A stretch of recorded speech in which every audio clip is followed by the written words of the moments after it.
Sagrada Família, podcast.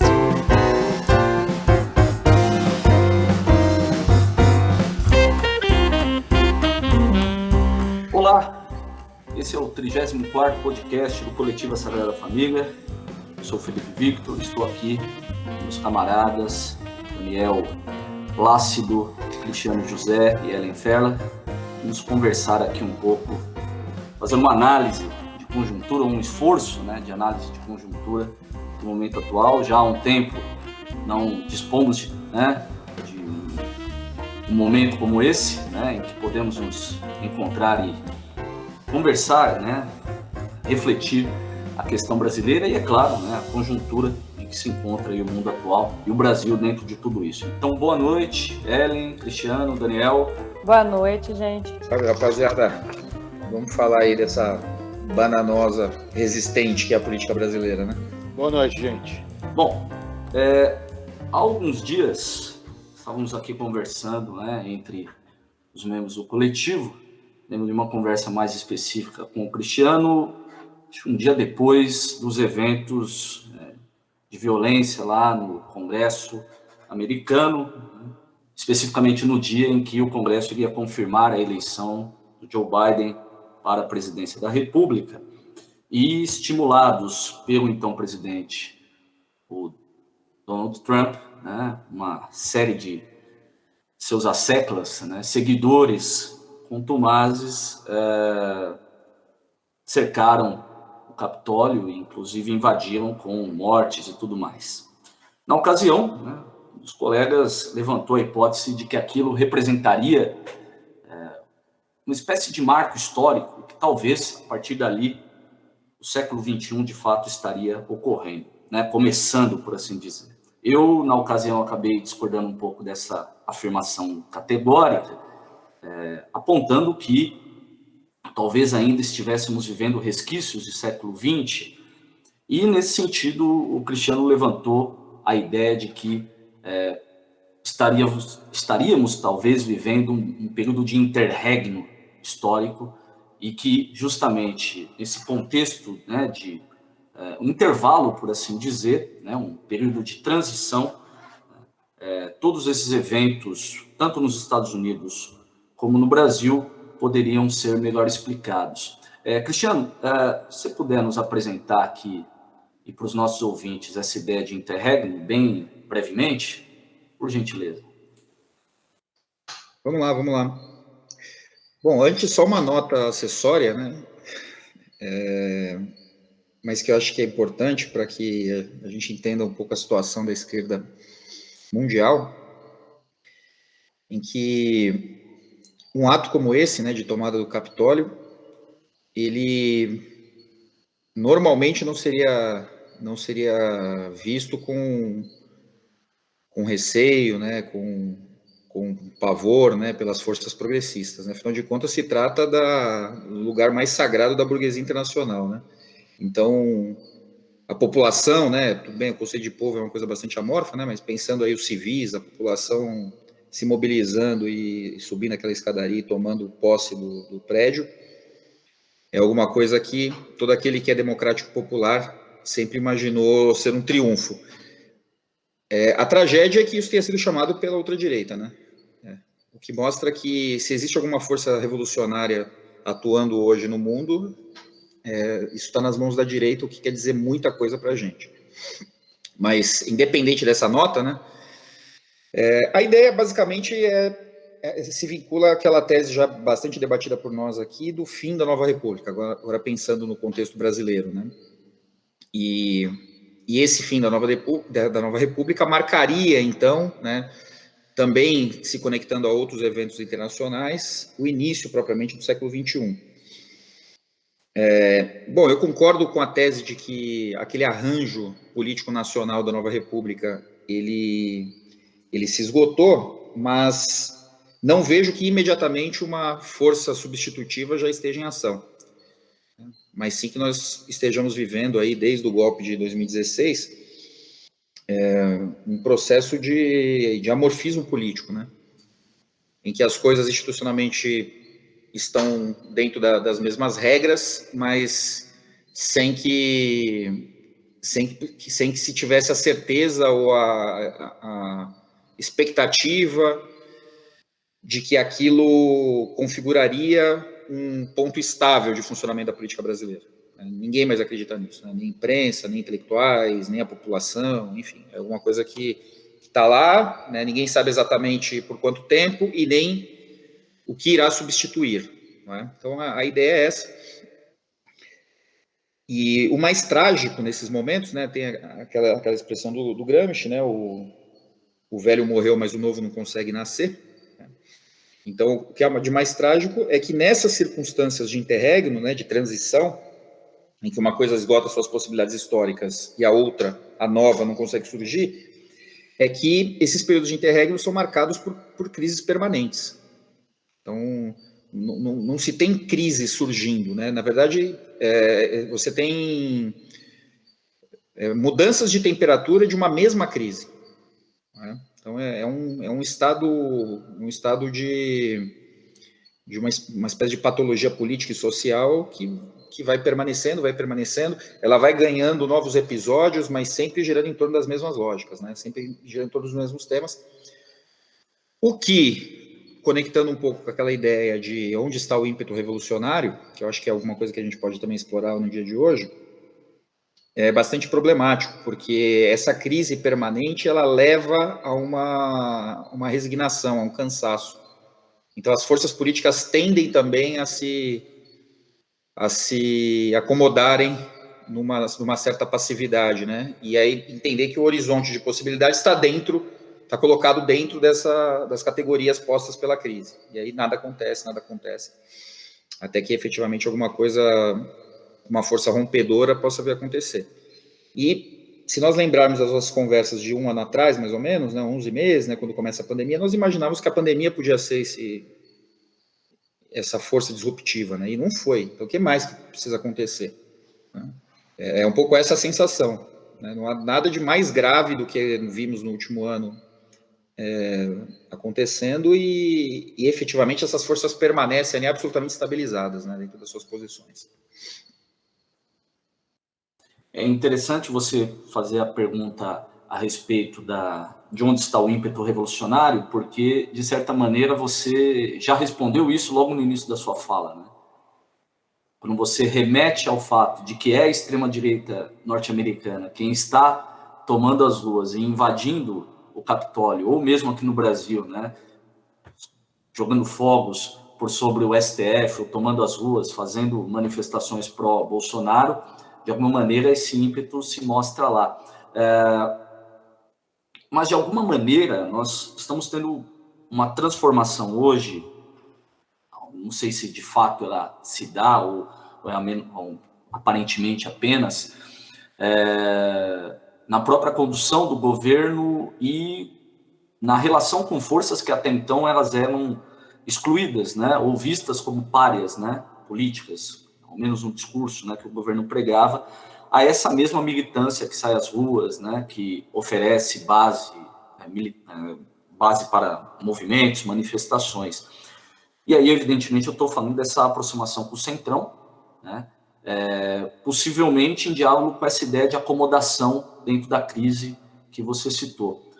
Gostaria que você falasse um pouco, refletisse um pouco mais para nós a respeito dessa ideia de onde está o ímpeto revolucionário, né? O fato de aparentemente estar com os setores de extrema-direita, essa militância ligada ao Bolsonaro, mas ao mesmo tempo, e no caso dos Estados Unidos ao Trump, mas ao mesmo tempo o impacto que pode ter essas tentativas de acomodação, né, para esse ímpeto, tanto à direita e no caso da esquerda que a gente aparentemente não vê, né?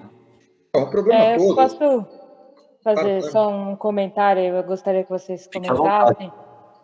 Eu tenho a impressão que ele falou da pandemia, que se esperava que a pandemia, né, desse uma movida nas coisas, e exatamente essa acomodação na crise que eu acho que a pandemia ajudou a causar, na verdade, né? Hoje, olhando agora, depois de um ano que a gente está nessa situação, o que eu vejo é que, na verdade, ela virou ali um motivo para estagnação, sabe? Para que as coisas não mudem e para que seja uma justificativa para a situação estar como está, assim.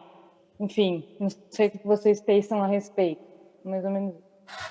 Posso fazer um comentário também? Claro. Não, eu concordo com o Cristiano colocou, né, que vocês estão colocando que, de certa forma, o protagonismo hoje é da direita, né, se tem algo parecido com uma força revolucionária, são os grupos de direita que se articulam, né, numa escala internacional, né, articulações políticas, fóruns, tem até rede social agora dos caras, né, própria, né? Vamos ver se a gente se infiltra lá, né? Brincadeira. Mas eu acho que há pelo menos um esboço, né, alguma coisa também à esquerda, por exemplo, né, falou da invasão do Capitólio, né, os trumpistas malucos, mas a gente teve antes disso, né, por exemplo, o movimento Vidas Negras Importam, né, que por mais que seja uma esquerda mais liberal, identitária, né, pelo menos não conheço a fundo, né, me dá essa impressão, foi um movimento importante, né, que ele deu uma sacudida, inclusive os caras colocando fogo em delegacia, né? E por mais que a pandemia não foi aquele fator, né, que provocou uma convulsão social, alguma coisa do tipo, né? A gestão, por exemplo, muito ruim do Trump, né, da pandemia, o negacionismo, isso contribuiu para a derrota dele, né? Sem dúvida, né? Então, pelo menos, se a pandemia não provocou uma revolução, ela ajudou a derrotar o Trump, já é alguma coisa, né? Claro que agora a gente não sabe, né, como que vai ser esse cenário neste ano, né? Então era um pouco o que eu queria colocar aí para complementar a fala do Cris. Eu acho o seguinte, o eixo talvez mais importante de todos esses problemas está na aposta que se faz em relação aos mecanismos institucionais, né, do Estado e mesmo da sociedade civil que se articulam, né, no balizamento do status quo. E quando a gente pensa nesse ímpeto revolucionário, o problema todo é que a esquerda ela assumiu a função histórica nos últimos 15, 20 anos, talvez, de defender essas balizas, que são balizas da burguesia. Nós não podemos esquecer disso. Então, tudo bem, faz sentido que diante de um avanço de uma ofensiva reacionária, né, e de uma barbárie, que se defenda aqueles instrumentos mais civilizados da burguesia. Isso faz todo sentido, não se trata disso. Mas, se nós colocamos a possibilidade, a hipótese de que um determinado conjunto desses mecanismos está em crise, e essa crise está suscitando, então, insatisfação nas pessoas, aí é bastante grave que a reação a essa falência, que a resposta a essa falência venha da direita. E a esquerda esteja lá tentando defender o moribundo. Isso é muito problemático historicamente, né? Isso é um dreno de energia absurdo. Porque, veja, quando nós pensamos, por exemplo, os ataques, ou pelo menos o discurso feito pela direita em relação a uma rede de privilégios que existe dentro do Estado brasileiro, não eram eles que tinham que estar falando isso, éramos nós. Entende? Então, os super salários, né, todos esses absurdos que acontecem dentro do Estado brasileiro, eles não somente não foram denunciados pela esquerda, foram protegidos pela esquerda e hoje são defendidos pela esquerda. Então, isso que eu estou chamando de um dreno de energia revolucionária. Né? Então, é claro que aí o ímpeto vai para lá. Então, se a gente pensar em protagonismo nessas fases de interregno, isso é bastante sério, porque isso desarticula, isso desmobiliza. Né? Ninguém tem cara de sair à rua para defender, né, uma casta que está lá no Estado brasileiro desde sempre, entendeu? Então, novamente, a gente volta para aquelas discussões sobre a natureza do governo Lula, os seus acordos, as suas ambiguidades, as suas contradições, as suas cretinices, se vocês quiserem, para deixar de ser educado aqui com eles. Né? Então, eu acho que, se nós estamos, novamente, retomando o ponto, se nós estamos falando de uma crise dessa institucionalidade, quem hoje tem a cara limpa para falar e para denunciar essa crise efetivamente e tomar o protagonismo histórico. Então, esse é um ponto. Agora, um outro ponto, voltando aqui agora à ideia da acomodação, é que, quando nós falamos de um ímpeto revolucionário, nós estamos falando de um tipo de energia que existe e sempre vai estar ali, nunca dá para achar que ela está totalmente domesticada, etc. Né? Se tem desigualdade, se tem miséria, se tem, enfim, absurdos acontecendo, essa explosão sempre está ali em potencial. Vamos lembrar, não sei se isso é verdade, né? Está lá no Edmundo Wilson, que poucos meses antes, final ali de 1916, o Lenin estava dando uma palestra lá na Suíça, dizendo para os jovens, olha, a minha geração não vai ver a revolução, mas vocês provavelmente daqui a pouco recebem a carta e pega o trem e vai lá para São Petersburgo. Então, de fato, né, muitas vezes, mesmo o Lenin, que era um gênio da análise de conjuntura, se o Edmundo Wilson estiver certo, há poucos meses da Revolução não percebeu. Ok. Eu acho que isso tem um pouco de fantasioso, porque, de fato, havia uma crise importante no Estado czarista, no meio de uma guerra mundial e tal, então acho que tem um pouco de romance nisso. Mas fica aqui como anedota válida para apoiar o que eu estou querendo dizer. Então, a força revolucionária está sempre presente, especialmente quando a história está tensionando e esgarçando seus pontos de ruptura. No entanto, quando nós falamos desse ímpeto revolucionário, nós estamos falando de uma força que eclode e depois sai do controle. E isso eu não vejo na direita. Por quê? Porque ali não tem povo. Ali tem uma classe média alta, que está brincando de militar na rua, né? Então, até invade Capitólio, quebra coisa, né, joga fogo sobre o STF, mas não é povo, né? E não sendo povo, quando as forças de acomodação ordenam, elas recuam.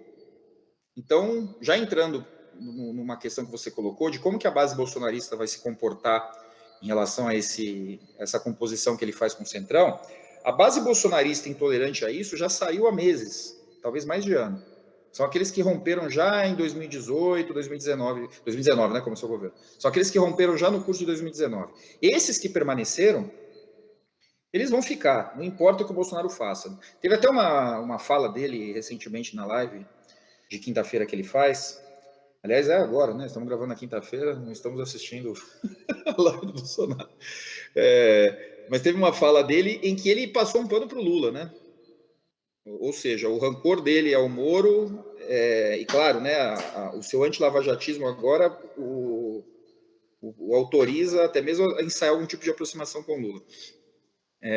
E essa base não falou absolutamente nada, ignorou completamente. Então, ele está acomodado numa base política que simplesmente não tem mais nenhum tipo de juízo crítico e nenhum tipo de possibilidade de dissensão. Né? Claro que essa base não são os 30%, né? Isso aí é outra coisa, isso aí é base eleitoral, tal, que se movimenta dentro de outras lógicas, mas esse grupinho que defende essa militância cativa, ela não vai abandoná-lo, independente dos acordos que ele fizer. Né? Mas não é também uma base revolucionária, é uma base que pode, inclusive, agir com violência, se a gente pensar no que ela é composta e tal, mas nós não estamos falando de ímpeto revolucionário no sentido clássico, né? De povo efetivamente na rua e indo para cima. Ainda que eles acreditem que as ações deles levarão a uma transformação profunda, né? Mas isso é uma crença que não tem qualquer substância. E aí eu gostaria de levantar uma outra questão, que você falou justamente dessa base, Cristiano, evidentemente pensando nos setores médios e altos, né, da nossa sociedade, que justificam o Bolsonaro a todo custo, mas existe, por outro lado, também uma crença, me parece, e talvez o Daniel possa falar isso melhor para nós, justamente, eu não sei se isso é correto dizer, Daniel, e é nesse sentido que eu gostaria de saber o que você pensa a respeito, de acreditar que o Bolsonaro, independentemente daquilo que ele faça, é quase como um indivíduo dotado de infalibilidade, ele não erra. Né? Então, o aparente pragmatismo de suas ações, né, por mais que nós, dotados de um certo senso crítico, possamos ver ali, né, uma série de equívocos, erros, né, mau caratismo, por assim dizer, por outro lado, há nessa base aí uma certa ideia de que ele é infalível. Né? E isso, no que me diz respeito, eu entendo que tem a ver com a própria ideia dele, essa ideia mítica a respeito dele, né? Será que você poderia falar um pouco para a gente, né, a respeito desse tipo de relacionamento que se estabelece na relação da base eleitoral, inclusive essa mais voltada para a questão religiosa, com essa noção de infalibilidade do presidente? Felipe, eu tenho uma impressão parecida com a sua, né? Não sei nem se ele é infalível, né? Tem aquele vídeo que é involuntariamente cômico, né, do Silas Malafaia, né, falando que Deus escolheu, né, o pior o pior emissário possível, né? Mas mesmo assim é uma escolha divina, né? E portanto a escolha em si é infalível, né? Então há uma crença, há uma base que ele tem uma missão, né? Que ele vai livrar o Brasil da corrupção, do satanismo comunista, né?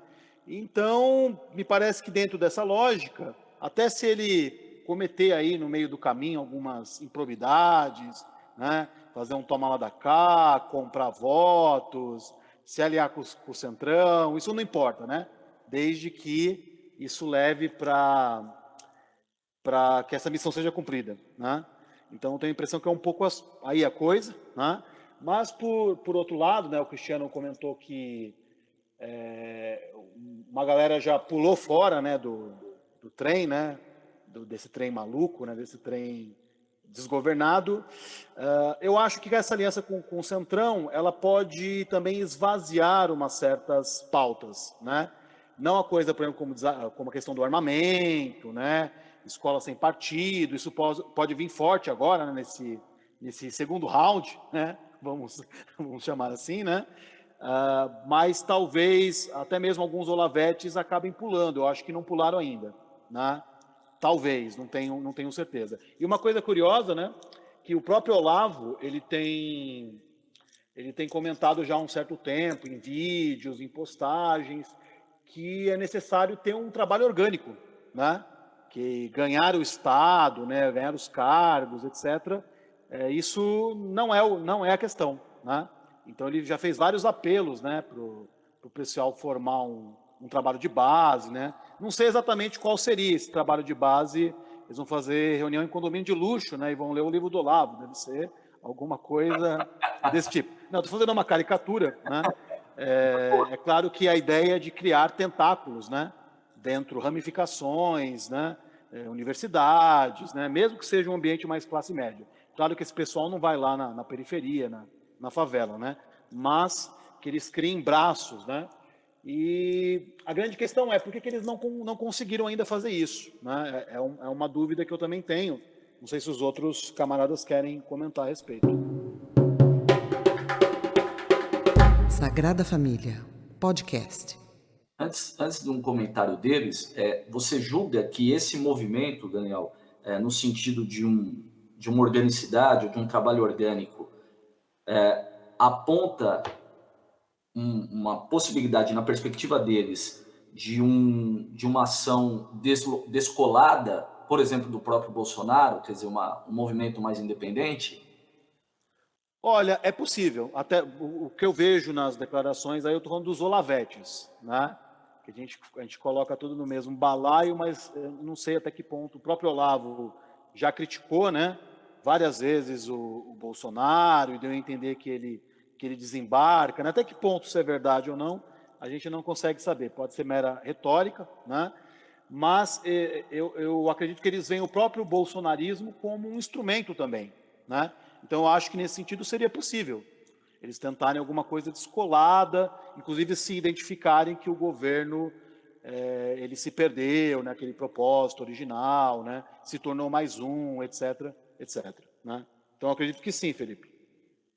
É interessante você comentar isso, Daniel, porque essa questão de uma possibilidade de caminho independente, porque me recordo agora de uma fala do ACM Neto, né, o neto do Toninho Malvadeza, do velho Toninho Malvadeza, a respeito de uma candidatura independente do DEM no contexto de 2022, a despeito, por exemplo, das articulações que o próprio DEM, ou os setores ligados ao ACM Neto, né, as articulações que eles tiveram lá nas eleições para a Câmara, né, principalmente na eleição do Arthur Lira. E aí, eu jogo a bola de novo para o Cristiano, e se a Ellen quiser também trazer alguma fala a respeito, esteja à vontade, mas a minha questão é, diante dessa fala do ACM e dessa colocação que eu e o Daniel estávamos colocando de uma possibilidade de caminho independente, quer dizer, me parece que o que une novamente esses grupos ao Bolsonaro, né, volta àquela conversa que já tivemos em outros momentos, são justamente os projetos econômicos, né, e não por acaso, tão logo os novos presidentes da Casa Legislativa foram eleitos, imediatamente Bolsonaro retorna, né, com a sua pauta eleitoral, né, com as promessas lá, e fala, olha aqui, vocês vão votar, e com o compromisso de que isso vai ser levado a cabo. Inclusive agora uma comissão da Câmara aprovou o projeto de autonomia do Banco Central. Quer dizer, Cristiano, o que você poderia dizer a respeito, não sei se você tem algo a dizer a respeito do que o Daniel estava dizendo, mas sobre essas composições e o elemento ali econômico, o papel que as pautas, principalmente econômicas, né, têm nesses relacionamentos aí e nessas acomodações possíveis, né, que nós estávamos comentando. Não, a relação é absolutamente íntima, né?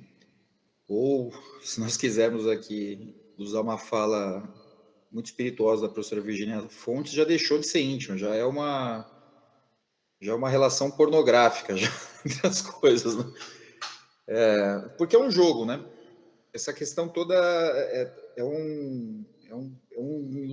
tudo isso funciona como uma espécie de ilusionismo para que tudo isso se consolide. Primeiro, assim, só voltando um pouquinho a essa questão do caminho independente, dos Olavetes e tal, eu acho que isso, assim, essa dimensão da narrativa política, ela teve uma função super importante, mas datada, porque ela dependia de um espantalho que era o PT no poder. Então ela se alimentava do quê? Ela se alimentava dessa relação sempre tensa que as pessoas têm com o Estado, especialmente um Estado ineficaz, né? Um Estado pesado, um Estado custoso e que não chega às pessoas. Então é sempre muito simples você gerar concordância, né, num discurso que anatematiza o Estado. Então, isso em todos os estratos sociais, né? Isso vira um consenso. Isso vale para o cara que está lá às 5 da manhã pegando o busão e vale para o mega empresário que acha que paga muito imposto e tal, e não precisa, e não tem uma contrapartida e tal. Essa é um sentimento que subjetivamente cabe em qualquer classe social. Então, ele é super popular, né? Ele circula muito facilmente. Mas, quando nós pensamos, então, no tipo de combate que funcionou quando o PT estava lá, isso tinha que vir carregado aí de um sentido histórico maior. Então, todas aquelas teorias da conspiração, Foro de São Paulo, não sei o que e tal. A questão toda é que isso agora perde o seu objeto e também ele se apoiava num tipo de revisionismo de amplo espectro, né, que o povo não se interessa nem um pouco. Então, aquelas coisas do Brasil paralelo, de rever a história do Brasil, de rever as leituras sobre escravidão, né, um retorno ao Brasil Império, não sei o que e tal, sabe? Monarquia, aí parece os defuntos lá da família Bragança, sabe? Enfim, todo esse conjunto de coisas, para mim, não tem mais potencial político. Né? Eu vejo com mais preocupação o povo do MBL. Né? Eu não sei se vocês notaram isso, mas teve um dos atos de campanha do Arthur Duval, como eu falei, na Prefeitura de São Paulo, em que ele foi numa favela falar de empreendedorismo. Né? Então, esse tipo de coisa tem vigor. Por quê? Porque nós estamos falando de um contexto de desemprego estrutural, em franca expansão, pós-reforma trabalhista, pós-reforma da Previdência, ou seja, toda a rede de proteção social foi desbaratada, e aí você coloca o quê no lugar? O discurso do empreendedorismo é super importante para isso. Né? Então, você vai empoderar o sujeito com toda aquela malha ideológica do liberalismo, do self-made man, não sei o quê. Tal. Isso é muito mais eficaz do que ficar falando de Foro de São Paulo, de volta para o Império. Né? Isso aí perde força. E o Olavo ele é suficientemente inteligente para entender isso. Né? Apesar que agora, bom, isso aqui eu não vou conseguir explorar porque vai longe, a gente pode até fazer um outro podcast sobre isso, mas ele tá demarcando um território antiliberal, né, e defendendo um estatismo, está se aproximando ideologicamente do Putin, tem toda uma questão ali que a gente pode olhar, né? Mas eu acho que se ele pensar rápido, ele provavelmente vai se associar, né, com essa vaga. O problema é que eles se afastaram politicamente, né? Então fica difícil conectar de novo. Então, talvez na sua vaidade ele continue nessa batida e caia no ostracismo, mas não importa para a gente isso. O que importa agora é o quanto de uma energia reacionária e apologeta ao fluxo da barbárie tem força ou não. E esses liberais, eles têm esse potencial, principalmente com essa capilaridade que eles ganharam, né? Ganhando vagas no legislativo, disputando com força cargos no executivo e etc. Então, acho que é para esse ponto aí que a gente tem que olhar. Em relação ao Bolsonaro e suas composições com o Centrão e tal, não sei o quê, o importante é o seguinte: se ele fizer o trampo do fluxo da barbárie, como eu estou chamando, tá tudo certo, ele vai ficar lá, a alta burguesia vai apoiá-lo. O grande problema para nós, no caso, né, para o povo, é que tudo isso só pode funcionar sustentando, então, essa rede de privilégios, todos esses absurdos que deveriam estar sendo denunciados pela esquerda. Mas o Bolsonaro, ele é aquele cara que fala de dentro do Estado contra o Estado. Então ele está promovendo tudo isso, ele está deixando a coisa correr, o Centrão está a milhão, só que ele desce no cercadinho, olha para o pessoal e fala, então, gente, pô, você vê isso aí? Muito complicado, né? Mas olha, tem uma estrutura, eu não consigo fazer nada sozinho, né? E aí as pessoas ficam em suspenso, né? É verdade que o Estado brasileiro não está melhorando, mas o Bolsonaro está lá lutando por nós, fazendo o que pode. E, inclusive, nós precisamos reelegê-lo, porque se tirarmos de lá, aí sim que os ratos vão tomar conta de tudo. Ou seja, eles se estabilizam nesse arranjo de coisas, entendeu? É uma parada engenhosa. E aí isso tudo configura uma constelação, né? É o Mamãe Falei na Favela proliferando o discurso do empreendedorismo, é o Bolsonaro deixando a malha do Estado se tornar mais elitista, né, mais antipopular, etc, etc, e o Bolsonaro servindo ali como um passador de pano, né, enfim, um prestidigitador ali para as pessoas. Por isso, Daniel, que assim, eu meio que desloquei os Olavetes agora, porque de fato, entre eles, a coisa vai ficar ali nas tertúlias malucas lá, né? Mas não devemos ignorar que essas forças liberais, que são reacionárias no Brasil, são fortemente reacionárias, elas sim estão chegando perto do povo.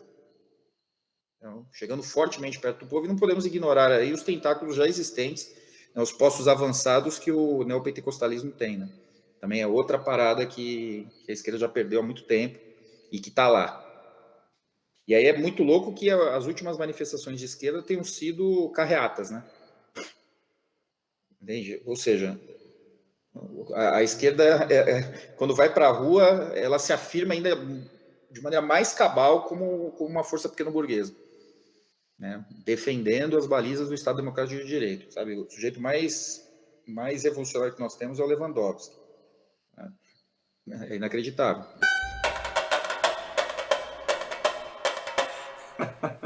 Lewandowski é boa, hein? Em cima disso, né, a questão que fica na minha cabeça, eu acho que a gente pode colocar isso como um... Desculpa, Felipe, eu estava falando aqui. A Ellen não quer falar nada, só para não perder esse fluxo aí. Tá bom, eu acho só que o que eu enxergo disso tudo é exatamente isso, que fica esse discurso, tanto do neopentecostalismo, não consegui falar, MBL e tal, pega tão fácil, se dissipa tão fácil entre as pessoas e vai tão longe, porque não tem um discurso forte, bom, que faça contraponto, sabe? Para que as pessoas possam ter com que debater, sabe? A esquerda não tem mais, não existe mais o discurso que realmente debata com esse discurso que vem do liberalismo, do neoliberalismo. A esquerda está pautando coisas estéticas, superficiais e perdendo esse terreno aí, né? Cada vez mais. É isso que eu vejo. É uma esquerda bem realmente que não serve para nada. Reata e, ao mesmo tempo, está debatendo o Big Brother, né? Exato. O Big Brother virou o retrato do Brasil, né, nesses últimos tempos, né, e parece que monopoliza as redes sociais e gasta-se, aquilo que o Cristiano fala, né, gasta-se uma energia enorme nisso, o que evidentemente desmobiliza qualquer ímpeto revolucionário possível dentro da esquerda, né, e que se atrela a esses esforços, né, muitas vezes de acomodação ou de, como bem disse o Cristiano, salvar o Estado democrático de direito, né? Que é uma pauta burguesa, a bem da verdade. Bom, em cima disso, pode-se dizer que resta ainda, a exemplo do que existia no ano passado, um ímpeto golpista. Você acha possível isso, Cristiano, Ellen, Dani? A primeira pergunta é para quê, né? Se dá golpe de Estado basicamente por dois motivos, né? O primeiro, evitar que uma força popular ganhe protagonismo, e o segundo, que frequentemente vem junto ao primeiro, fazer avançar, né, as pautas do fluxo da barbárie, né? Do séquito do demônio, né? Então, normalmente... Aparentemente, ele é desnecessário, quer dizer, no contexto do ano passado, o golpe ele era uma possibilidade, inclusive debatemos isso, né? Quer dizer, hoje, ele não é que não haja uma ideia golpista na cabeça de um Bolsonaro e de seus asseclas, mas a necessidade do golpe não existe, não há contexto para ele. Na verdade, assim, existe esse risco, óbvio. Por exemplo, se avançar uma pauta de impeachment, é claro que o Bolsonaro vai reagir, é óbvio. Ele não vai sair de lá bovinamente igual a Dilma, sabe, carregando a malinha de rodinha pela campa do Planalto. Ele não vai fazer isso. Ele vai sair de lá arrancado, né? Mas isso tem mais a ver com a personalidade política dele do que propriamente com um tipo de reação articulada, né, dentro de um campo político e etc. Entendeu? Então, assim, nós temos que entender que hoje o embate, né, os duelos políticos são dentro dos próprios campos da burguesia, né? Os campos populares estão amputados dali, né? Tem lá umas cadeirinhas do Congresso e tal, não sei o quê, mas o fato, por exemplo, da esquerda ter como principal tarefa nos últimos tempos eleger o Baleia Rossi e ainda tomar um cacete, mostra que a esquerda está fora das principais disputas. Então, assim, se o Bolsonaro for impeachmentado, vai ser impeachmentado pela burguesia e vai ser uma reação uma reação quase que pessoal do seu grupinho político contra isso, né? E aí provavelmente vai causar um transtorno e tal, mas aí vai ser preso, vai ser ostracizado e acabou, né? Então, assim, nós não estamos falando de um golpe de Estado como a partir de uma ascensão revolucionária e uma reação contra-revolucionária, né, em que classes dominantes efetivamente se articulam com entidades da sociedade civil, efetivamente, e colocam as coisas na mesa. Eles já estão lá, né? A questão toda é de como fazer o que já está sendo feito. E eu entendo que, nesse momento, as coisas já estão suficientemente pacificadas, porque o fundamental do que eles precisavam fazer, eles já fizeram e não tiveram reação qualquer. Então, assim, eles já sabem que, seja lá o que for que eles precisem fazer, não vai ter reação, não vai ter mobilização popular, né? Por exemplo, qual que é o maior movimento social do Brasil hoje, né? E já muito, né? É o MST. Alguém aqui tem certeza de que o MST ainda existe? Fala sério. A gente praticamente não ouve falar dele. Exato. Esse é o maior movimento, e efetivamente, não estou ironizando, é o maior movimento popular do Brasil, totalmente abafado, totalmente afogado, desarticulado. O pessoal deve estar, né, nos seus acampamentos, sem conseguir se movimentar, deve estar acontecendo uma série de absurdos no campo, gente morrendo, gente sendo presa, e os caras simplesmente não conseguem mais botar a cabeça para fora, né? Então, que dirá a institucionalidade que já é mais acomodada por natureza, entendeu? Estou falando do PT, do PSOL, etc, etc, etc. Então, não tem motivo para um tensionamento golpista. Então, é só deixar as coisas como estão. Os caras estão com o Senado, estão com a Câmara, né? Tem o Judiciário inteiro, sabe? Eu escutei uma interpretação de um jornalista esses dias, né, de que a indicação do Haddad pelo Lula essa semana visava tranquilizar o STF para a sua decisão lá de suspeição do Moro, nos seguintes termos: olha, eu não vou ser candidato, fiquem tranquilos e tal, né, eu estou pensando aqui no Haddad. Celso, isso é uma assunção absoluta, né, de que dentro do STF existe uma pauta política que coordena as decisões jurídicas. Lógico que isso a gente já sabia, mas está absolutamente claro, entendeu? Ou seja, os acordos, eles sequer agora precisam ser escondidos, entendeu? Assim, que tipo de entrega o PT precisa fazer para conseguir a absolvição, enfim, a suspensão, a recuperação da reputação do Lula? Né? O PT não dá nem mais para falar que entregou os anéis para sustentar os dedos, né? Pensando desde a época que era governo. O PT já entregou tudo, né? Entregou tudo, etc. Entregou o governo para os caras, porque não reagiu. Aí agora, mais uma chantagem. Olha, vamos aqui recuperar a biografia do Lula, vamos detonar o Moro, ok, não sei o que, beleza. O que mais, né? São 50 cadeiras na Câmara para os caras fazerem o que eles quiserem. Entende? Então, a gente tem que pensar que tipo de oposição o Bolsonaro está enfrentando. Nenhuma. Sabe? Absolutamente nenhuma. A oposição mais forte que o Bolsonaro tem é do João Dória. Olha o cenário tétrico que nós estamos. Me lembra aquele meme, né? Que a melhor pessoa ainda pode ser... A pior pessoa ainda pode ser melhor que o Bolsonaro, né? Era isso que a esquerda produtora de memes estava soltando, né? De fato, é incabível algo assim, né? O Dória é uma pessoa tão nefasta quanto o Bolsonaro, né? Pensando no que a Ellen comentou, é uma oposição meramente estética mesmo, né? E é uma estética de mau gosto, né? Se é que dá para falar de gosto em termos estéticos, mas essa daí realmente é de muito mau gosto. Fala, Dani. De fato, e contando que o Dória é praticamente a única oposição visível, né?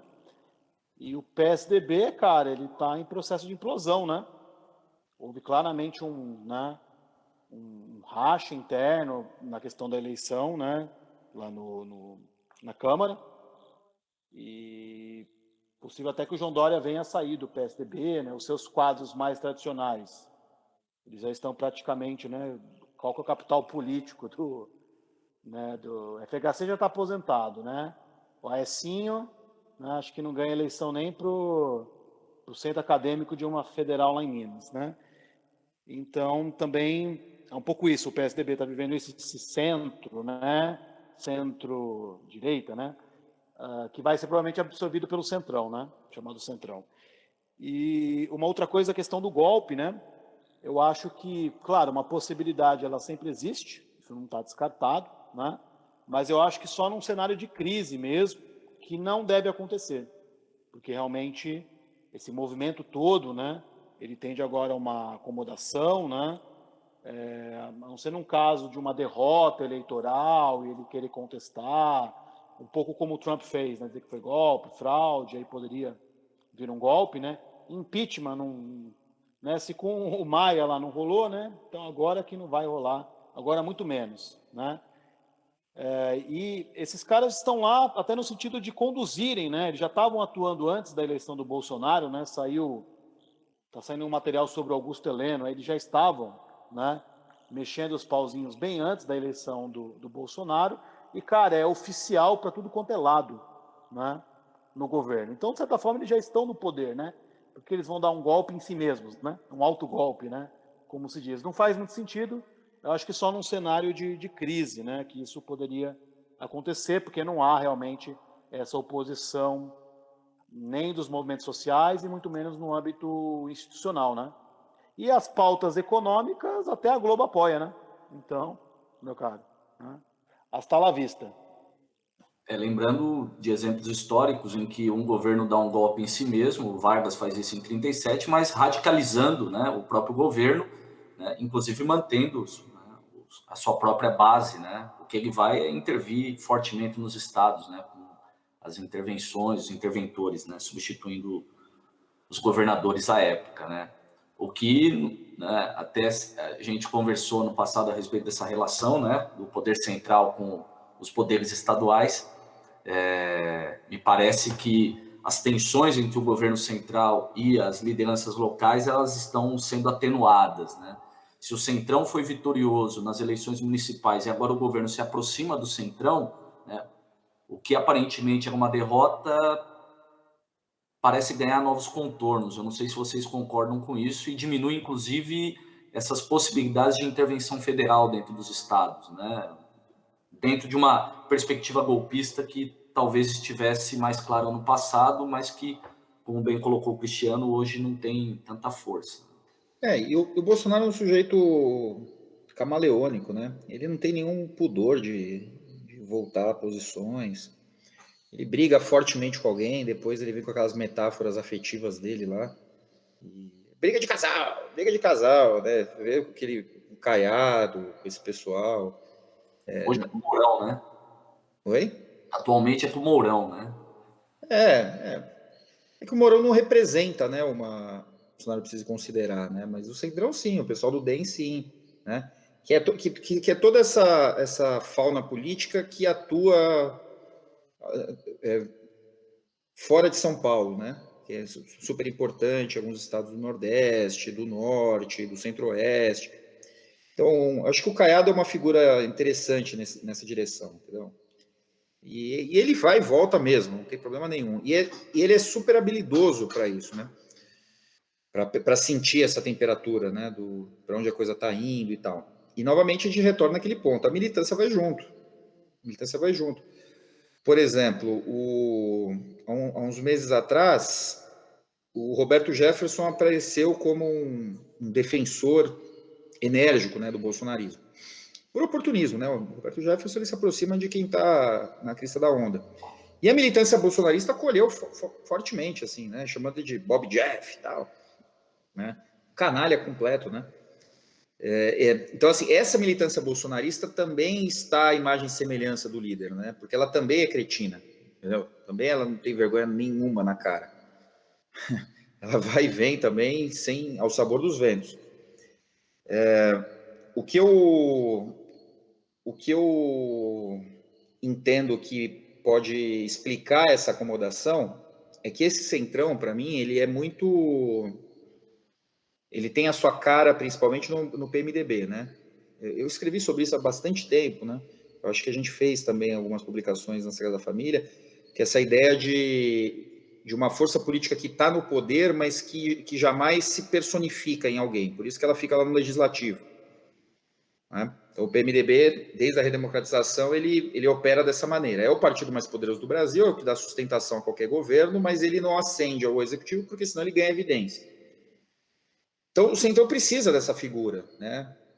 E se estiver, que pode ser a esquerda, não tem problema nenhum, por isso que o PMDB apoia o PT, mas se for a direita, melhor ainda.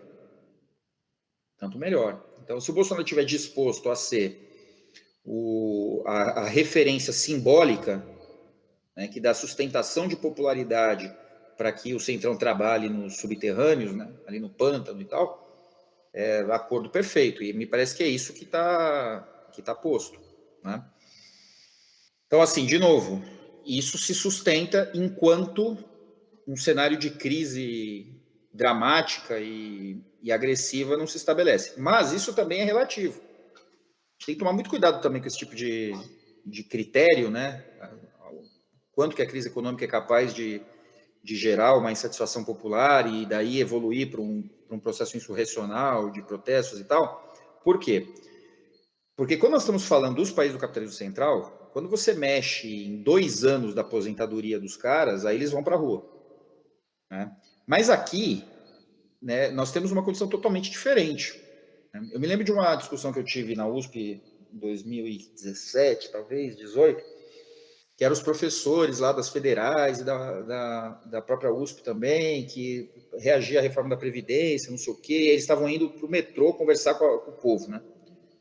sabe, com as pessoas que estavam indo lá e tal. Aí eu virei para eles e falei, gente, vocês estão falando com um pessoal que não se aposenta. Vocês se aposentam, porque vocês são classe média. Agora, o povão não se aposenta, não tem... Você vai falar de aposentadoria com o pessoal, eles não têm 3 anos de carteira assinada, nem sabem onde está a carteira, vive de bico. Sabe, vocês estão malucos. Vocês estão lá, vocês que ganham, sabe, de 7 a 10 a 15 mil reais por mês, vocês estão lá pedindo apoio para o povo para defender a aposentadoria de vocês. Porque as deles já não existem mais. Entende? Então, o que significa uma reforma trabalhista para o povão mesmo? O que significa, para a periferia eu estou falando, né? O que significa uma reforma da Previdência? Nada. Porque eles já estão no mercado informal de trabalho, portanto, eles já estão fora da rede de proteção social. Isso está atingindo a classe média, que é determinante politicamente, ok, isso pode derrubar governo, não há dúvida, é dali que parte geralmente, mas é muito diferente quando isso acontece na Inglaterra, quando isso acontece na Alemanha, quando isso acontece na França, né? Eu estive em Portugal em 2018, fui lá nos desfiles de 1º de maio e tal. É muito louco, porque qual que é a base popular, por exemplo, do 1º de maio que eu vi ali? Eram os imigrantes, né? Querendo documento, sabe? Mas os portugueses, efetivamente, eles têm uma rede de proteção social que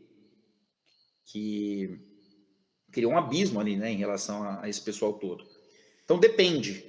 Qual é o nível de crise que a gente precisa chegar para que haja uma possibilidade de disparo, sabe, de uma força popular revolucionária.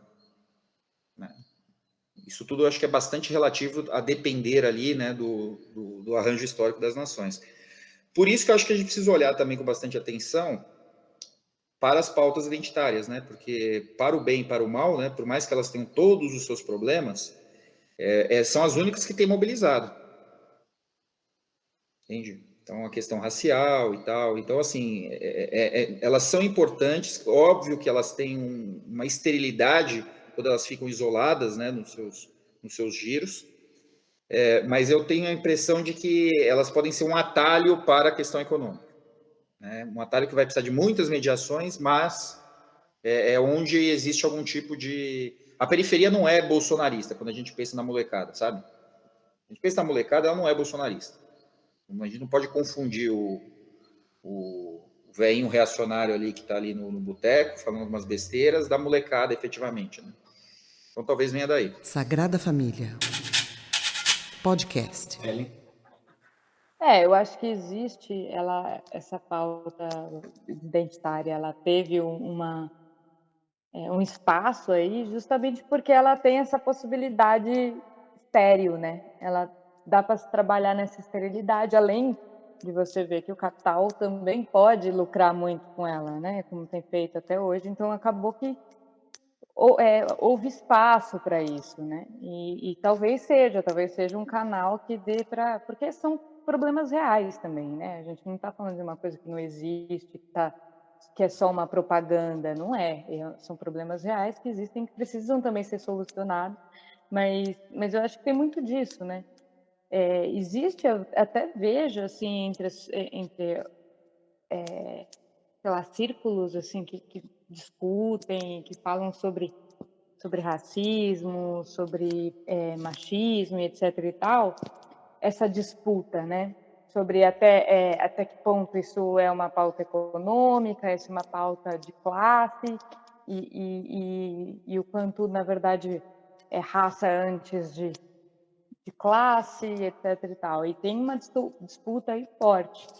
Mas o que eu vejo é que hoje realmente ainda é muito pequena a popularidade da discussão desse entrelaçamento de raça, classe, gênero e etc. e tal, né? Ele ainda é bem tímido, assim, perto do liberal, assim, né? Dessa coisa que não gera revolução, assim.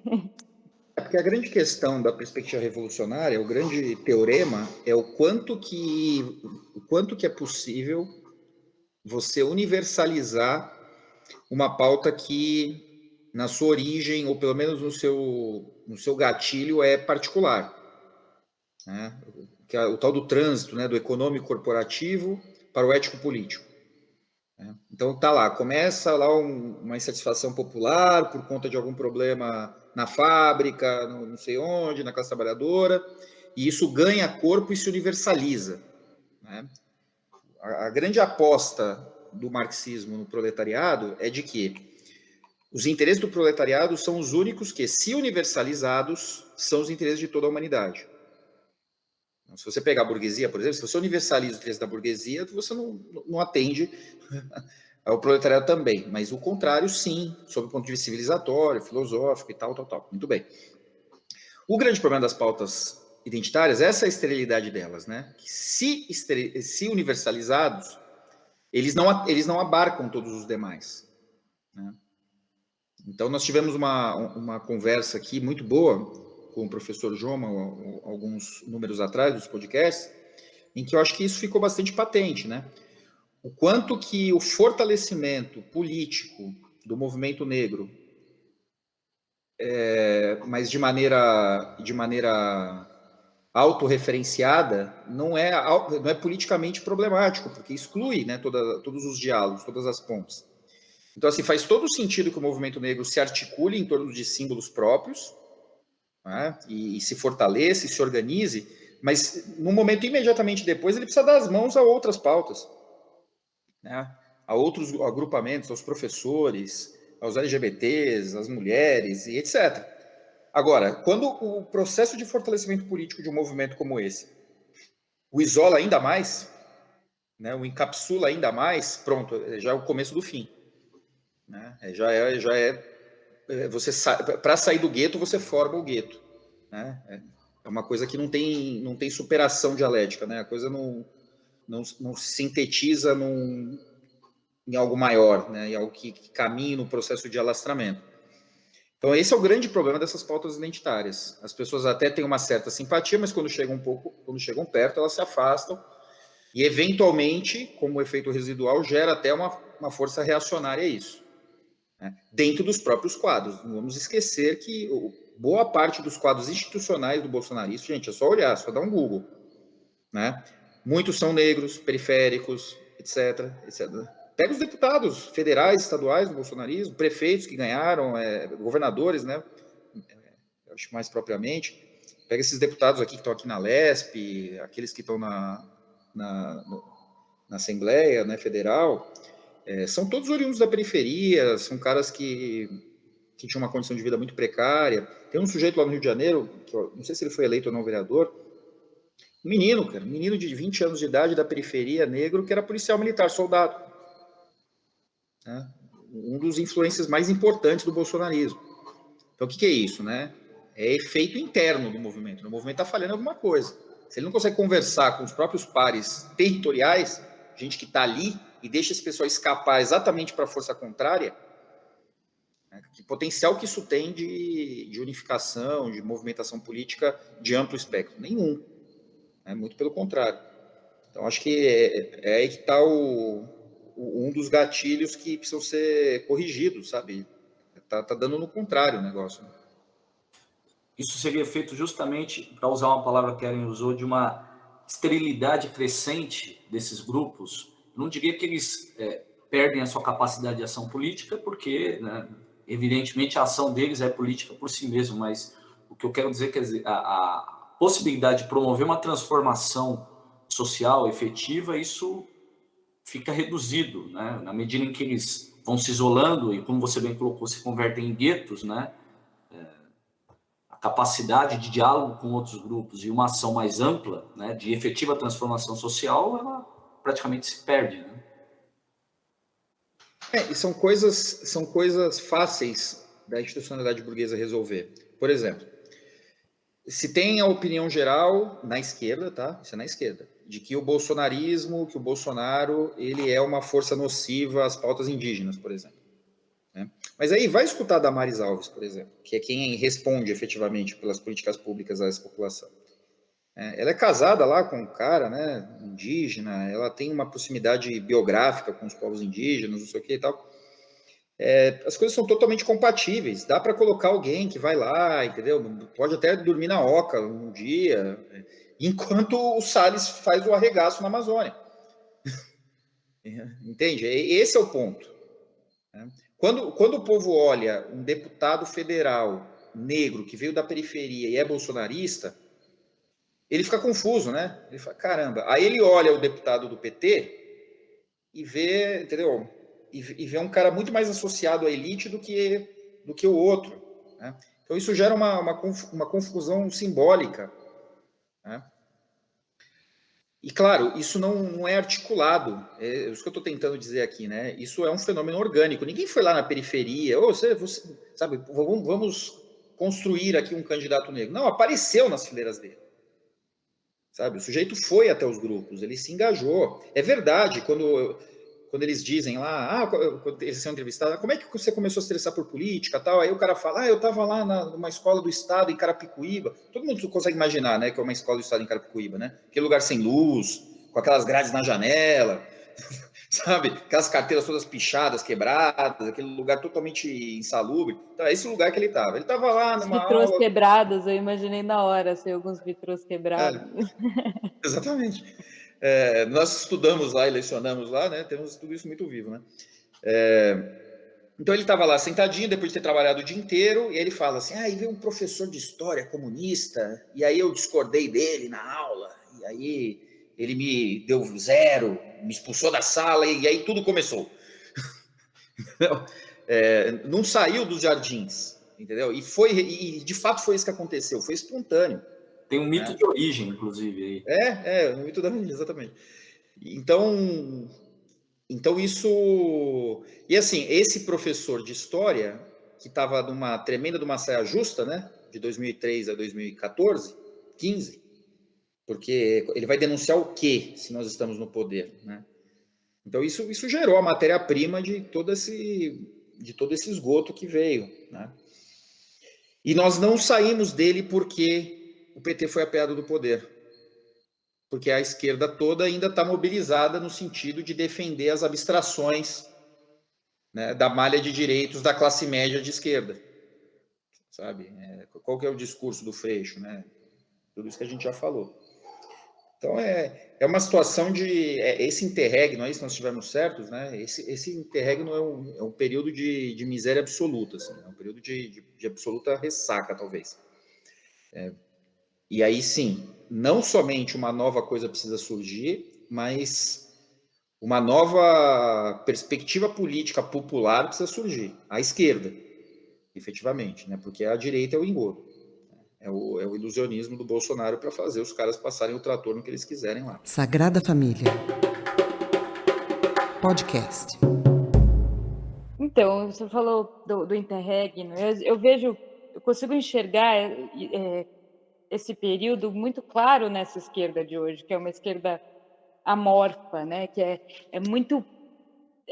me parece vários discursos desconexos sendo ditos um por cima do outro e que não mobilizam e que não têm ação e que os marxistas brigando entre marxismos, as pautas brigando entre pautas e não existe um movimento mesmo que leve assim a uma ação conjunta. Eu vejo esse interregno bem na esquerda, no movimento da esquerda, assim, de que é uma esquerda que está sem forma, parece que está realmente se vendo obrigada, depois de um tempo aí de fim da história, né, de aceitar que talvez a reforma fosse o melhor, agora vê que isso não funciona, mas ainda não entendeu o que fazer, assim, sabe? Eu vejo um pouco isso, não sei se vocês compactuam com essa visão. Antes do Cristiano comentar, é possível dizer que ainda estamos órfãos de 1989, Cristiano? Não há dúvida, né? Não há dúvida. Mas também era um problema, né? Também era um problema, né? Não é à toa que a esquerda, especialmente a latino-americana, se volta para Cuba a partir dos anos 60. Porque a União Soviética, ela deixou de ser um referencial revolucionário, né? Para ser um alinhamento automático com o stalinismo e tal, não sei o quê. Agora existem outras questões. Eu entendo que a gente fugiria muito do tema aqui, eu acho que a gente pode fazer isso no próximo número da Sagrada Família, mas eu acho que para para tentar abrir possibilidades para essa discussão, a gente tem que voltar agora para a dimensão internacional, tentar pensar um pouquinho o modus operandi estratégico da China, né? Enfim, a gente já pincelou isso em algumas circunstâncias, tal, né? O papel dela no Oriente Médio, a articulação com o Irã, né? A relação com a Rússia, essa coisa do trumpismo, o que o Biden significa. Eu acho que isso é um campo de determinações que vai também pautar as estratégias locais das esquerdas, né? Acho que é um pouco por aí que a gente agora vai ter que explorar para conseguir gerar uma dedução positiva, né? Não é no micro que a gente vai entender quais são as possibilidades da esquerda. Até porque, aqui eu já antecipo um pouquinho qual seria a minha linha de raciocínio nessa direção. Se a esquerda estivesse conectada com a conjuntura internacional, ela não teria sido tão facilmente derrotada como foi nos últimos anos. Então, também é simbólico que a China, configurando aí uma força antagonista dos Estados Unidos, ela também está palmilhando um novo caminho, que não tem a ver, né, com... O que eu estou querendo dizer é o seguinte: a esquerda ainda está posicionada, no caso nacional, né, nos marcos da nova república, ela está posicionada ainda dentro daquela estruturação anti-imperialista, né, tendo o eixo atlântico como referência fundamental, os Estados Unidos como hegemonia. E se nós estivermos certos de que esse eixo atlântico ele está em decadência, que a hegemonia americana também está em decadência, essa esquerda, não importa se referenciada à União Soviética ou marcadamente identitária, ela estava presa dentro dessas categorias e ela ainda não conseguiu se redirecionar para essas novas forças. Então, talvez a renovação venha também a partir do realinhamento com essa nova conjuntura, que não quer dizer que vai acontecer agora, não quer dizer que vai acontecer em 10 anos, talvez um pouco mais. Mas eu acho que a gente vai conseguir enxergar um pouquinho esse realinhamento a partir dos embates internacionais. E eu entendo que o governo Biden traz novos elementos importantes. Aí fica aí o convite para a gente conversar a respeito disso. Mas não é um retorno, sabe, da civilidade kennediana e tal, né, do antigo status quo, do consenso republicanos e democratas. O Biden é uma outra coisa, né? Ele traz elementos novos aí, assim como o trumpismo também é uma outra coisa, né? Então aquele conflito Clinton-Bush, pai ou filho, não interessa, neto, escambau, ele realmente acabou. Trump é uma força disruptiva e o Biden ele é uma resposta a essa força disruptiva que representa aí novas possibilidades históricas e políticas, né? Mas aí a gente fala disso aí no outro momento. Bom, já estamos bem adiantados, podemos finalizar, só lembrando, né, dentro desse último comentário do Cristiano e da Ellen, né, dessa coisa amorfa e, ao mesmo tempo, um sentimento de orfandade, né, diante do próprio processo político, né, que se instaurou aí principalmente a partir de 1989. O Cristiano foi um pouco além, já nos anos 50 e 60, mas essa tentativa de resgate do Stalin ela é bem curiosa também dentro do debate esquerda, né? Aponta também para essas possibilidades de dar uma direção ao movimento, mas me parece uma coisa já meio fora de lugar, né? E talvez bem equivocada, né? Mas, como o Cristiano bem colocou, a gente pode conversar isso em outro momento. E quanto ao Biden, né? Até vi uma análise recentemente de um jornalista, não me lembro aonde, na Globo News, né? Me perdoem aí a falta do nome, mas ele fez uma citação que é, no mínimo, interessante para uma conversa futura, né? Ele apontava a atenção fundamental que o Biden vai dar à China como critério da sua política internacional. E, nesse sentido, uma aproximação com o Trump, não um distanciamento dele. Então, a pergunta era em que lugar estaria o Brasil, né, na questão das relações internacionais dos Estados Unidos. E ele fala, olha, a prioridade dos caras é a China, né? E, nesse sentido, ele não rompe com o que estava sendo feito até então. Obviamente, o modo de fazer isso talvez seja diferente, mas as prioridades ainda são aquelas, né? Elas são exatamente as mesmas.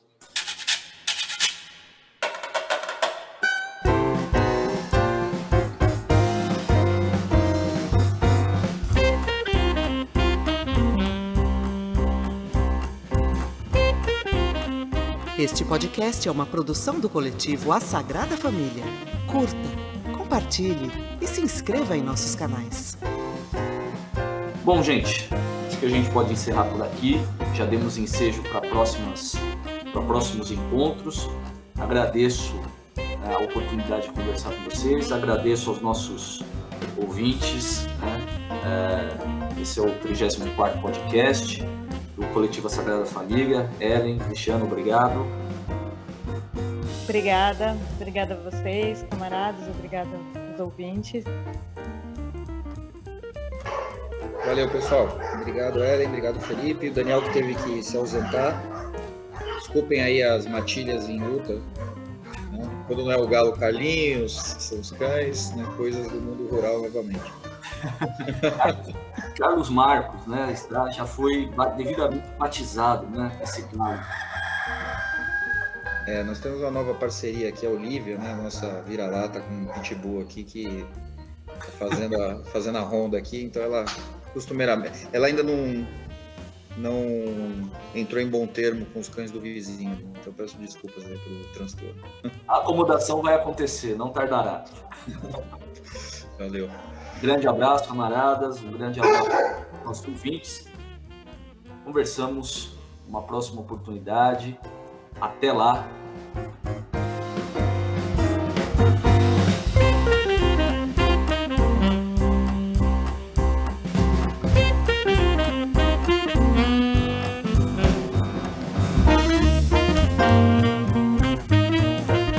Escreva para nós pelo e-mail sagrada.familia.podcast@gmail.com ou através dos nossos perfis nas redes sociais, Twitter, Facebook e Instagram.